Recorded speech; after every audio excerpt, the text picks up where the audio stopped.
laws affecting the conduct of corporations and of their management are very well known. Despite this, there will always be, as our guest on this executive report once said, an irreducible minimum of those who believe that there must be clever ways to achieve legally improper objectives. However, a new dimension and a new complexity have developed today as conduct which is permitted by law but frowned upon by society comes more and more under the unsympathetic scrutiny of Congress. I'm Bill Dixon, and it's my privilege to have here Mr. Robert M. Estes, Vice President, General Counsel, and Secretary of General Electric Company. He will answer a number of questions on today's legal and ethical climate for business. First of all, Bob, what are the major changes that you see in the legal climate? Let's start with the fact that all of our basic institutions are undergoing an agonizing reappraisal. Churches, schools, government, and of course business. The two key words are conglomerate and behavior. There's suddenly been a very sharp focus in Washington on the subject of conglomerate corporations. For those purposes, the term conglomerate corporation has two primary characteristics. First, a collection of unrelated businesses under the same corporate roof, businesses put together by acquisition and not by internal growth. And second, the means by which these acquisitions were put through, that is to say, friendly or unfriendly, and whether such rather extraordinary devices were used as convertible debentures or warrants, which is a right to buy stock in the future at a price established today. Now, as you can appreciate, these definitions would exclude the General Electric Company. However, we're getting more help than we can use from other members of the business community, especially the young conglomerates. Presumably, they would like to get the focus on us so that they would have the time to get from where they are now to where we are. There will be in Washington this year a number of congressional hearings on this very subject. In the files of these congressional committees, there exists a complete record of the acquisitions of the General Electric Company going back to the period of our founding fathers prior to the turn of the century. There is no statute of limitations for these purposes protecting these early acquisitions. For this reason, and because of our very size and stature in the business community, we will be a very attractive witness for these congressional hearings. Under our present antitrust laws, isn't it pretty generally conceded that size alone is not enough to trigger trouble? It's still very popular in Washington to use the phrase that bigness is not badness. But there's a growing sense of uneasiness about bigness in business, and in today's climate, this is very likely to end up in some kind of legislation. But until we get that legislation, or until we have a new line of legal precedents, the key word is still behavior. And in this sense, behavior means our ability to operate our business in a manner judged to be responsive to the public interest. Now, we're leaving the hardcore antitrust problems and actually invading the realm of ethical concepts, which means, in effect, someone else's idea of what constitutes socially acceptable corporate conduct. Are you saying that the legal climate is no longer the thing to be concerned about? Not so fast, Bill. There still are a number of small companies that were involved just on the periphery of the 1960 prosecutions and who escaped relatively unharmed. Furthermore, these are the companies that do not stay abreast of shifts in the legal climate. We're concerned that they may start to act in the same patterns that they did in the 50s.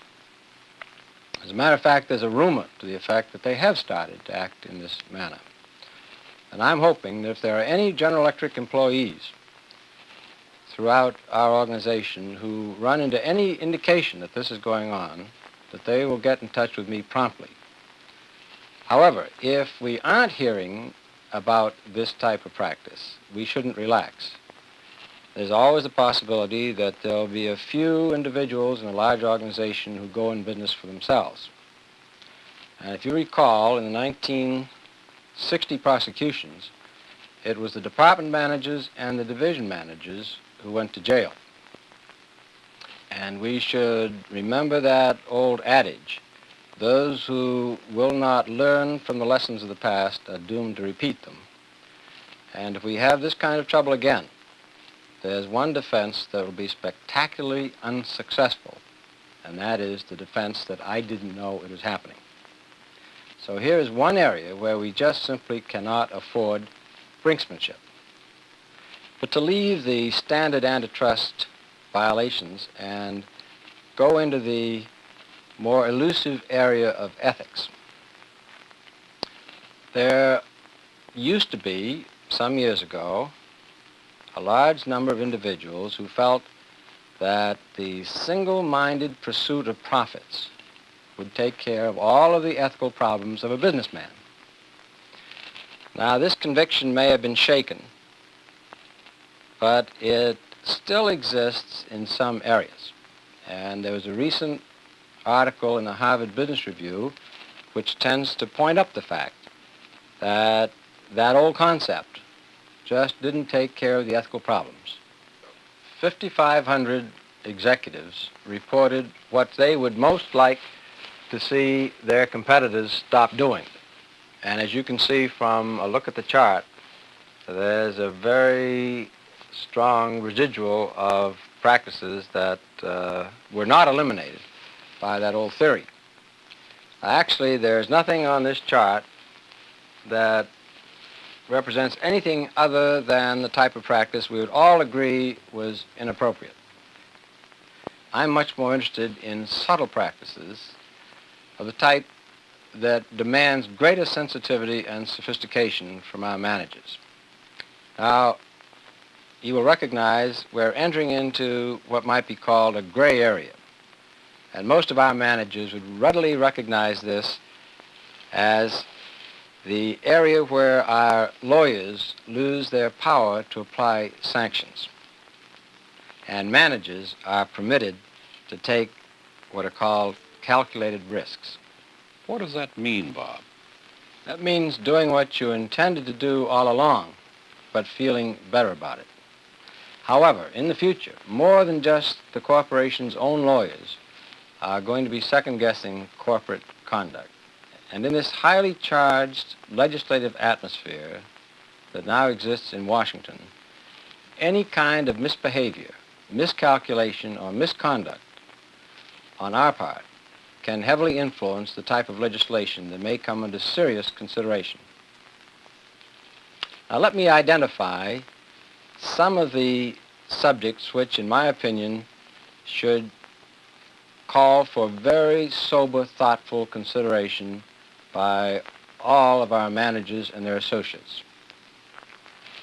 Now, whether you're talking about conflicts of interest, reciprocity, product safety, or product service, what you're really discussing are ethically acceptable corporate conduct in a period of rapidly changing concepts.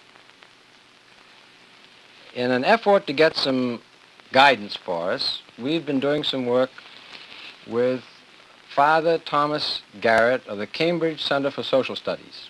A number of people in the company have been working with this organization, a group of Jesuit priests, and our experience has been that they are unusually perceptive and objective. Father Garrett has just published his second book in the field of business ethics. And in that book, he has a statement which I believe gives us a very useful point of reference when he says, the gray areas are not excuses for unethical conduct so much as they are challenges to our intelligence. Now, by intelligence, we mean something more than just being brainy, because a lot of brainy people somehow seem to end up in jail. What we mean is a partnership between intelligence and conscience. And this partnership works a lot better when it's in the hands of people who realize they're living in the second half of the 20th century.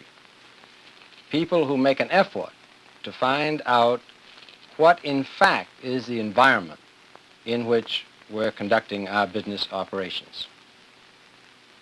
Now, in this gray area, the important message to get across is that there is no absolute right or wrong, no black or white. It's a matter where you've got to exercise intelligence and a conscientious effort. How would this thinking apply to the area of product safety, Bob? So long as human beings produce, distribute, install, service, and use our products, we're going to have some personal injuries and some property damage, no matter how much we try to avoid it. What we need here is to be able to show some responsible judgment being brought to bear on the problem. The design parameters, quality control, and particularly after the bad news breaks, the time interval that elapses between discovery and notification, honesty in describing the problem, prompt remedial action, and those intangibles of communication and behavior that spell integrity without actually ever using the word. What hurt General Motors was not that they had a Corvair that presumably had some problems, but the manner in which they handled their relationships with Congress and the public after these problems came to light. When we had radiation problems with our television sets, in retrospect, it appears that we did use some good judgment in containing the problem, and after the problem surfaced, in promptly bringing this to the attention of the appropriate government authorities and working closely with them for a resolution. Is it possible to be precise about the behavior expected of us? Well, maybe not precise, but there are some qualities of behavior that would be useful. First, for example, a positive concern for the impact of our behavior on people, not derived from the calculated impact that the manipulation of people would have on profits. Second, a sensitivity to changing opinions of others outside the business community. And third, the capacity for doing right voluntarily while not seeming to suggest that we're the only ones capable of making that decision. Now, if this seems harsh, remember that I've spent 10 years as a lawyer for business and government agencies before I came with the General Electric Company, and I've had 20 years with the General Electric Company on the front lines of where the business is done, out in the operating components. And during that period of time, I've heard literally hundreds of thousands of words spoken not for publication, spoken in the heat of advocacy or during controversies, but words that reflect attitudes about people, profits, and products, which we would have to concede are not too dissimilar from the images that are held by some of our critics about big business. Now, it's true that these statements were not made as policy statements, and they weren't made by policymakers. But erratic behavior on the part of any of our associates can hurt us at any time, but particularly at a time such as the one we're going through now. Bob, could you be more specific in terms of practical everyday illustrations of behavior that could be affected by this changing climate you've been talking about?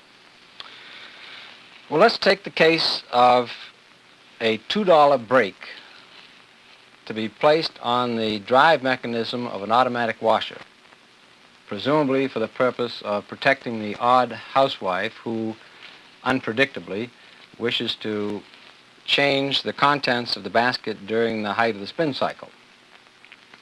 15 years ago, it was possible for a businessman to make that decision on the matter of economics. And as a matter of fact, the cases reflect that this decision was made on that basis, and the manufacturer was not held liable. It was concluded that the housewife who opened that lid and reached in was guilty of contributory negligence, or at least assumption of risk. But I don't believe that we'd have that same outcome today. This is a matter, again, of putting together your intelligence and your conscience, and thinking of it in terms of the impact on people, not in terms of the law as it existed up until today, or the economics of the marketplace today. Now, to take another example from that list of sensitive areas, product introductions. 20 years ago, it would have been possible for a manufacturer to introduce a radical new consumer product prematurely, get it out in the field in the hands of the public in order to secure a substantial market share, and then complete the development of the product at his leisure, including field retrofits. But in today's climate, this is not a decision that's available to any major manufacturer. Here again, we're talking about the impact on people and an enlightened sensitivity to the need to have our behavior conform to the concepts for proper corporate conduct that are being formed outside the business community. Bob, aren't we getting far away from the law and into the psychology and motivation of the individual manager? Well, what motivates our managers in their goal setting and their decision making is very much at issue in today's climate. And this is precisely why Washington is showing such a tremendous amount of interest in getting at the facts behind those decisions, and more specifically, the results of those decisions in terms of profit and loss information on our product lines. Now, to turn to these charts again. Every item on the charts is a winner, but I have only time to discuss one more, and that is reciprocity. Now, the term reciprocity is not descriptive of a crime standing by itself. Reciprocity is actually a description of the process that happens when raw power in one capacity is used to close a successful transaction in another unrelated transaction, as, for example, where a large buyer uses his buying power to persuade his supplier to buy from him. Now, as with the difference between rape and seduction, the propriety of this transaction may depend on the degree of force used and on the amount of restraint which is imposed on the victim's options. But the weakness of this situation turns out to be that this determination frequently appears quite different after the fact than during the fact. I suppose that large diversified enterprises are sitting ducks for charges of reciprocity. They are, and courts are having a field day in this area. I believe the Department of Justice has yet to lose a case in which this has been an issue. I believe this is a situation where courts, as they so often tend to do in dealing with business problems, confuse success with excess. And obviously, as with every other item on this list, there is a challenge here to the exercise by the manager of his very best judgment.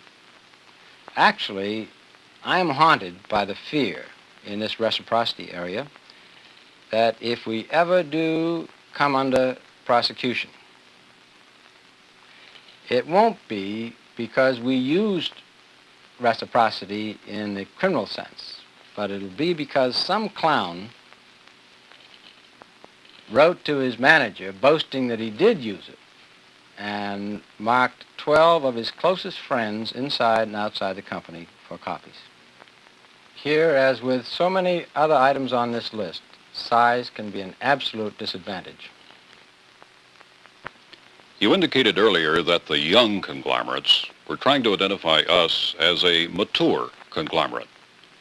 What's the difference between them and GE?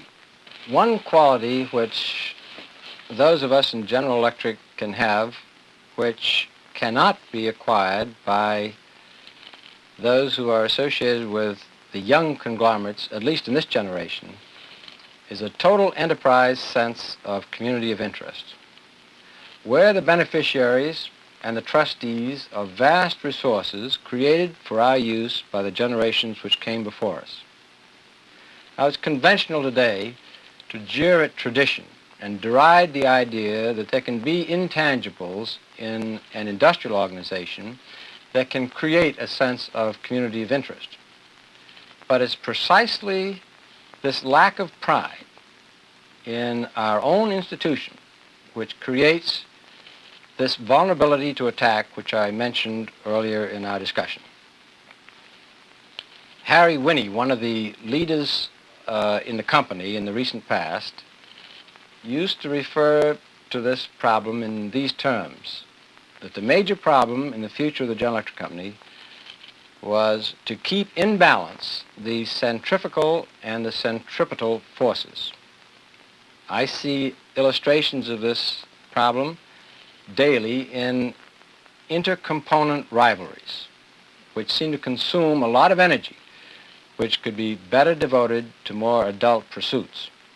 We have one major lawsuit pending in the courts today where the only evidence against us consists of communications written by the employees of one component of the company to the employees of a sister component, chewing them out in colorful language and questioning their candor, their competence, and their motivation. Why would GE people act toward other GE people in a way that they would never dare to act with outsiders? I suspect it's because we rely on an unarticulated but deep sense of total enterprise mutuality of interest. They trust to some internal mechanism to automatically moderate the effects of these thrusts and counter-thrusts. The result is that they whack away at each other in high good humor on the assumption apparently that they're protected by some unwritten rule against any personal recriminations. The goal apparently is to advance the interests of their component, if necessary, at the expense of a sister component. This is fine until one or both of two things happen. First, we destroy the reservoir of goodwill which up until now has operated as an internal correcting mechanism. Or second, until Congress starts reading our mail and believing what it reads. Last spring at Cornell, John Gardner, in the commencement address, commented on 20th century institutions caught, as he put it, in a savage crossfire. He spoke of a breed of critics without love, skilled in demolition, but untutored in the arts that nurture and grow human institutions. I cannot help but wonder whether in the past few years, preoccupied as we have been with crisis after crisis, we may not ourselves have become critics without love, skilled in ignoring or tearing down our opposition, but untutored in the arts that turn people on and get from them inspired economic and social performance. To summarize, profitability is still a prime requisite for the survival of any business. Just a decade ago, a small group of reckless, willful men taught us that violations of established law are no shortcut to profitability. Today we face an even more complex challenge. Our behavior in the gray areas of a changing legal and ethical climate must meet the test of combining a sharp intelligence with a sound conscience. This is an individual test, and not a single person in the General Electric Company can afford to fail it if this great enterprise of ours is to survive.